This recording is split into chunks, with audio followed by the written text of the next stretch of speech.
Hello friends, welcome to zero to hero centre. कैसे हैं आप सभी? उम्मीद है कि सभी स्वस्थ होंगे और एक अच्छी रणनीति के साथ तैयारी से जुड़े होंगे।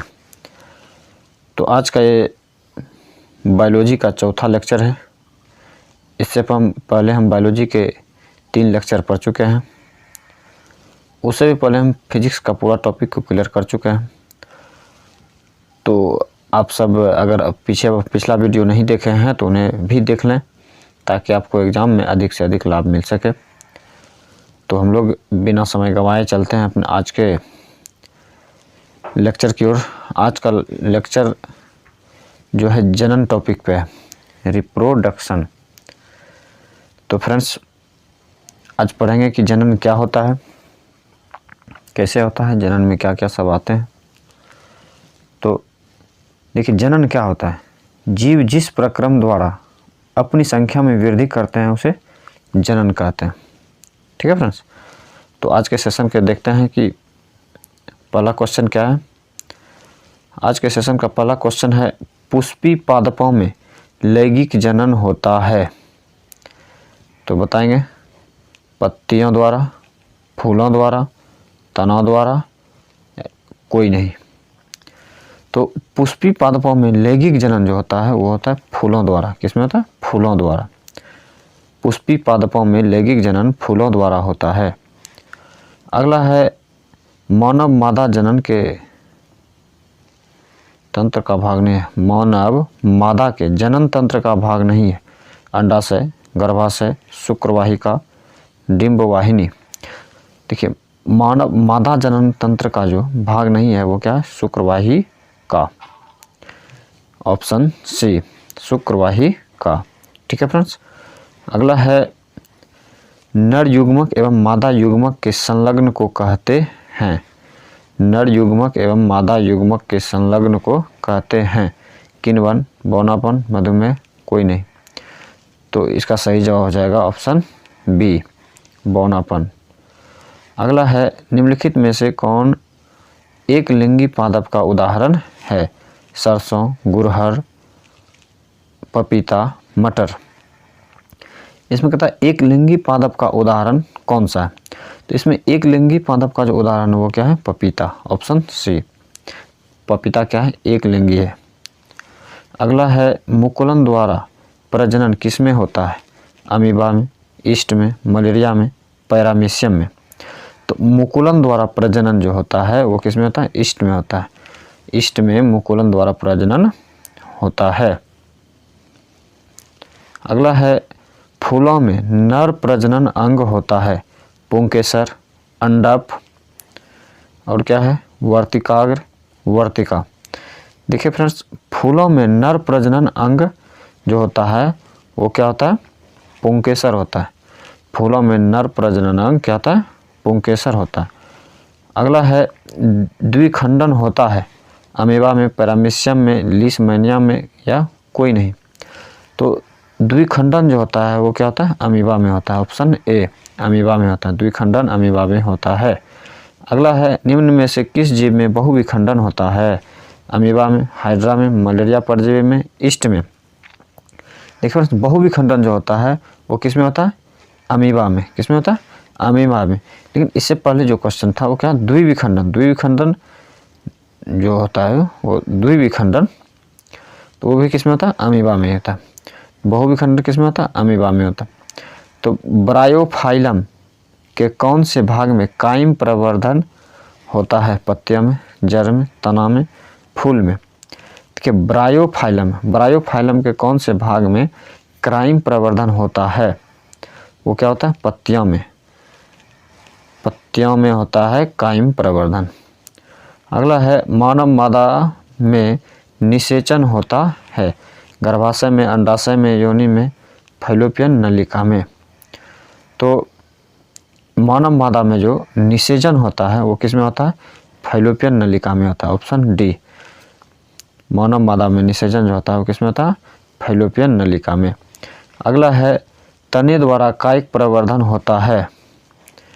पुदीने में, हल्दी में, अदरक में, या इनमें से सभी में। तना द्वारा जो कायिक प्रवर्धन होता है तो वो पुदीना में भी होता है, हल्दी में भी होता है, अदरक में भी होता है। तो इसका सही जवाब हो जाएगा ऑप्शन डी, सभी में। अगला है खंडन द्वारा जनन होता है मेढक में, सितारा मछली में, टिड्ढे में या कौवे में। तो खंडन द्वारा जो जनन होता है वो किस में होता है? सितारा मछली में। अगला है कि कायिक प्रवर्धन संभव है जड़ द्वारा, तना द्वारा, पत्ती द्वारा या उपयुक्त सभी द्वारा। तो कायिक प्रवर्धन जो होता है वो जड़ द्वारा भी संभव है, तना द्वारा भी संभव है, पत्ती द्वारा भी संभव है। तो इसका सही जवाब हो जाएगा ऑप्शन डी, कायिक द्वारा, ऑप्शन डी, उपयुक्त सभी द्वारा। कायिक प्रवर्धन जो होता है उपयुक्त सभी द्वारा संभव है। अगला है तने पर अपस्थानिक कलियां पाई जाती हैं पुदीने में, आलू में, ब्रायोफिलम में या सभी में। तो तने पर अपस्थानिक कलियां पाई जाती है आलू में, किसमें? आलू में। अगला है मुकुलन द्वारा अलैंगिक जनन होता है हाइड्रा में, मटर में, शैवाल में, प्लाज्मोडियम में। तो इसका सही जवाब हो जाएगा ऑप्शन ए, हाइड्रा में। मुकुलन द्वारा अलैंगिक जनन किसमें होता है? हाइड्रा में होता है।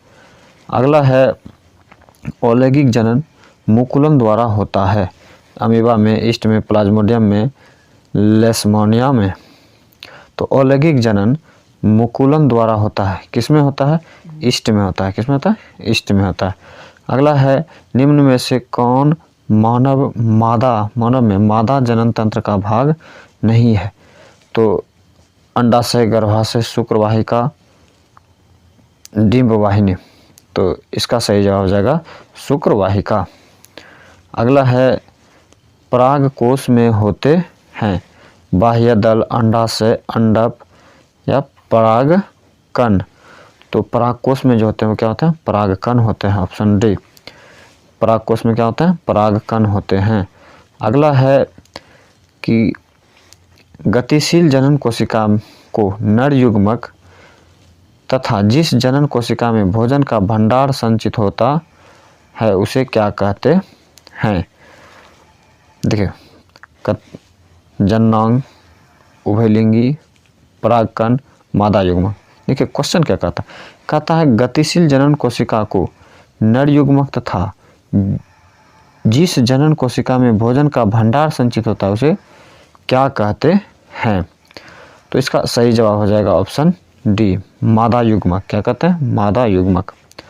अगला है एड्स रोग का प्रमुख कारण है असुरक्षित यौन संपर्क, खून की कमी, विटामिन की कमी, पोषण की कमी। तो इसका सही जवाब हो जाएगा असुरक्षित यौन संपर्क। ठीक है फ्रेंड्स। अगला है पंखुड़ियों का रंग अधिकतर कैसा होता है? तो बताएंगे, पीला होता है, हरा होता है, लाल होता है, सफ़ेद होता है। पंखुड़ियों का जो रंग होता है वो क्या होता है? अधिकतर हरा होता है। पंखुड़ियों का रंग कैसा होता है? अधिकतर हरा होता है, ऑप्शन बी। अगला है फूल का कौन सा भाग फल में बदलता है? तो पुंकेसर, स्त्रीकेसर, अंडाशय, बीज। इसका सही जवाब हो जाएगा अंडाशय। फूल का जो अंडाशय वाला भाग है वो किस में बदलता है? फल में बदलता है। अगला है भ्रूण के जिस भाग में तना पत्तियां बनती है उसे मूलांकुर कहते हैं, परांकुर कहते हैं, प्ररोह तंत्र कहते हैं, इनमें से कोई नहीं। तो इसका सही जवाब हो जाएगा परांकुर कहते हैं। भ्रूण के जिस भाग में तना पत्तियां बनती है उसे क्या कहते हैं? परांकुर कहते हैं। अगला है एकल जीवों में प्रजनन की विधि है खंडन, विखंडन, बीजाणु समासंग, ये सभी। तो इसका सही जवाब हो जाएगा ये सभी। अगला है लैंगिक जनन में आवश्यकता होती है तो केवल नर जननांग, केवल स्त्री जननांग, नर एवं स्त्री जननांग दोनों, इनमें से कोई नहीं। तो इसका सही जवाब हो जाएगा नर एवं स्त्री जननांग दोनों। लैंगिक जनन में आवश्यकता क्या होती है? नर एवं स्त्री जननांग दोनों का। अगला है पुंकेसर पुष्प का कौन सा जननांग है? नर, स्त्री दोनों, इनमें से कोई नहीं। तो पुंकेसर जो है पुष्प का नर जननांग है। कौन सा जननांग है? नर जननांग है। अगला है पुरुषों में यौनारंभ के लक्षण हैं दाढ़ी एवं मूंछ का उगना, कंठ फूटना, मांसपेशियों में उभार आना, ये सभी। देखिए पुरुषों में यौवन का जो आरंभ है उसका लक्षण जो है दाढ़ी एवं मूंछ का उगना ये भी है, कंठ का फूटना ये भी है, मांसपेशियों में उभार आना ये भी है। इसका सही जवाब हो जाएगा ऑप्शन डी, इनमें से सभी। अगला है स्त्रियों में यौवन आरंभ के लक्षण हैं स्तनों की वृद्धि, नितंबों का उभरना, रजोधर्म का प्रारंभ, या ये सभी। तो स्त्रियों में जो यौवन आरंभ के लक्षण हैं वो इनमें से सभी हैं, ऑप्शन डी। अगला है मनुष्यों में नर जननांग निम्नलिखित में से कौन है? वृषण, शुक्रवाहिका, मूत्रमार्ग, ये सभी। तो मनुष्यों में नर जननांग निम्नलिखित में से जो है वो क्या है? वृषण भी है, शुक्रवाहिका भी है, मूत्रमार्ग भी है। तो इसका सही जवाब हो जाएगा ऑप्शन डी, इनमें से सभी। अगला है शुक्राणुओं का मोचन कहाँ होता है? शुक्राणुओं का जो मोचन होता है वो कहता अधिवृषण में, शुक्रवाहिका में, वृषण में, शुक्राकाय में। तो इसका सही जवाब हो जाएगा ऑप्शन बी, शुक्रवाहिका में। शुक्राणुओं का मोचन कहाँ होता है? शुक्रवाहिका में। अगला है स्त्रियों में अंडाशय की संख्या कितनी होती है? तो 1, 2, 3, 4। स्त्रियों में अंडाशय की जो संख्या होती है वो कितनी होती है? 2 होती है। स्त्रियों में अंडाशय की संख्या 2 होती है। अगला है मनुष्य में निषेचन के फलस्वरूप बनता है भ्रूण, बीजाणु, युग्मनज, इनमें से कोई नहीं। तो मनुष्य में निषेचन के फलस्वरूप जो बनता है क्या बनता है? युग्मनज बनता है। अगला है वृषण में बने शुक्राणु संचित होते हैं शुक्राशय में, अधिवृषण में, शुक्रवाहिका में, मूत्रमार्ग में। तो इसका सही जवाब हो जाएगा अधिवृषण में, ऑप्शन बी। अगला है वैसे परिवर्तन जो जीवों में नियंत्रण से बाहर होते हैं, वैसे परिवर्तन जो जीवों में नियंत्रण से बाहर होते हैं क्या कहलाते हैं? टकराना, क्षमता, निकेत, परिवर्तन। तो इसका सही जवाब हो जाएगा निकेत, ऑप्शन सी। अगला है एक लिंगी पुष्प का उदाहरण है पपीता, सरसों, उड़हुर, इनमें से कोई नहीं। तो एक लिंगी पुष्प का जो उदाहरण है वो क्या है? पपीता। पपीता क्या है? एक लिंगी पुष्प का उदाहरण है। अगला है मानव जनन किस आयु में परिपक्व एवं क्रियाशील होता है? 12 वर्ष, 18 वर्ष, 24 वर्ष, या 30 वर्ष। तो इसका सही जवाब हो जाएगा 18 वर्ष। मानव जनन जो है 18 वर्ष की आयु में परिपक्व और क्रियाशील हो जाता है। अगला है शुक्राणु का निर्माण होता है। शुक्राणु का जो निर्माण होता है तो बताएंगे किसमें होता है? वृषण में, गर्भाशय में, अंडाशय में, इनमें से सभी। तो शुक्राणु का निर्माण जो है वृषण में होता है। शुक्राणु का निर्माण कहाँ होता है? वृषण में होता है। अगला है लिंग गुणसूत्र का पूर्ण जोड़ा पाया जाता है पुरुष में, स्त्री में, पुरुष और स्त्री दोनों में, किसी में नहीं। देखिए लिंग गुणसूत्र का पूर्ण जोड़ा जो है, लिंग गुणसूत्र का पूर्ण जोड़ा किस में पाया जाता है? स्त्री में पाया जाता है। किस में पाया जाता है? स्त्री में पाया जाता है। अगला है हाइड्रा में प्रवर्धन की विधि निम्नलिखित में से कौन सी है? कायिक प्रवर्धन, बीजाणु समासंग, मुकुलन, या विखंडन। तो हाइड्रा में जो है प्रजनन की विधि जो क्या है? तो इसका सही जवाब हो जाएगा ऑप्शन सी, मुकुलन। हाइड्रा जो है मुकुलन विधि से प्रजनन करता है। अगला है पुष्प का कौन सा भाग परागकण बनाता है? पुष्प का कौन सा भाग परागकण बनाता है?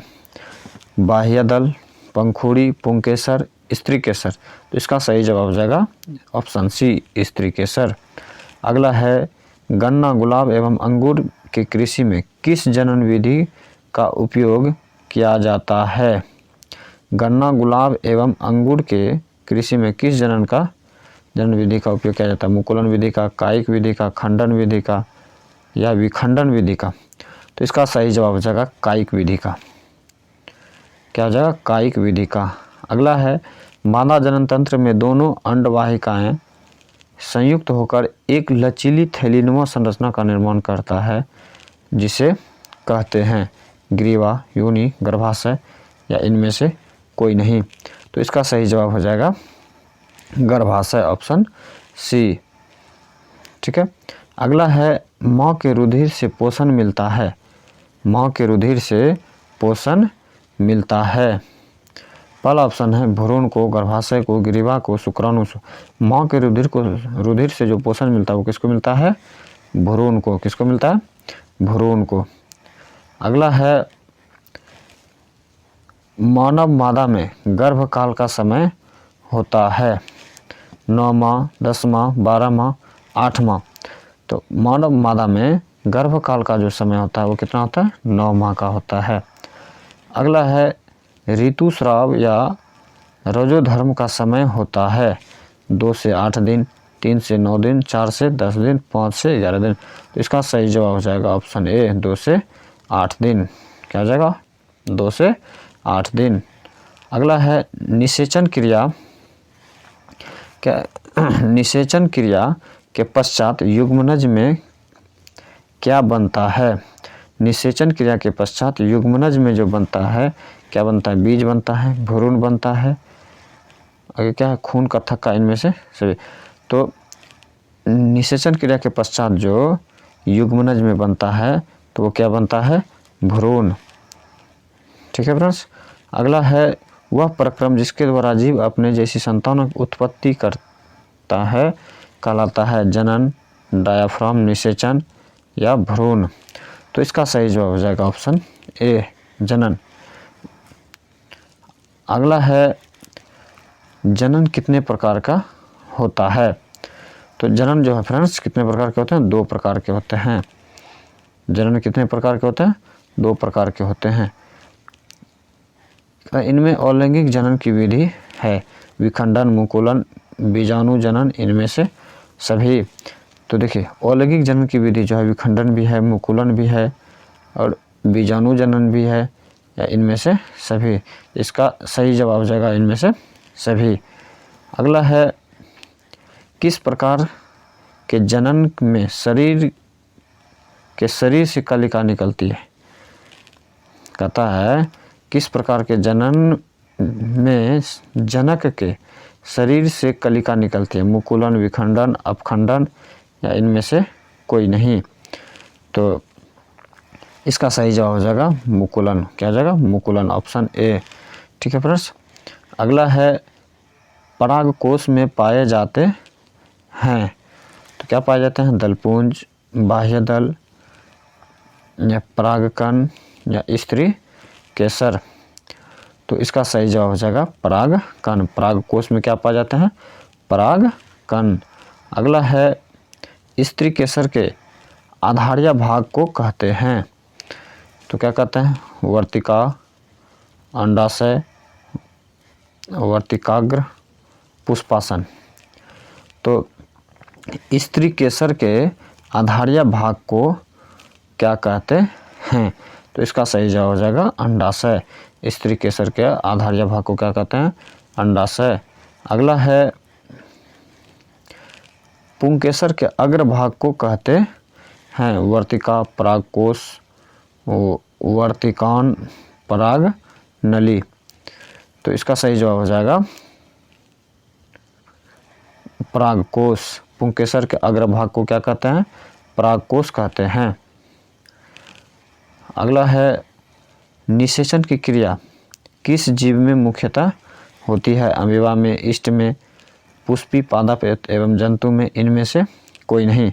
तो निषेचन की क्रिया जो होती है वो किसमें होता है? पुष्पी, पादप एवं जंतुओं में होती है। निषेचन की क्रिया किसमें होती है? पुष्पी, पादप एवं जंतुओं में होती है।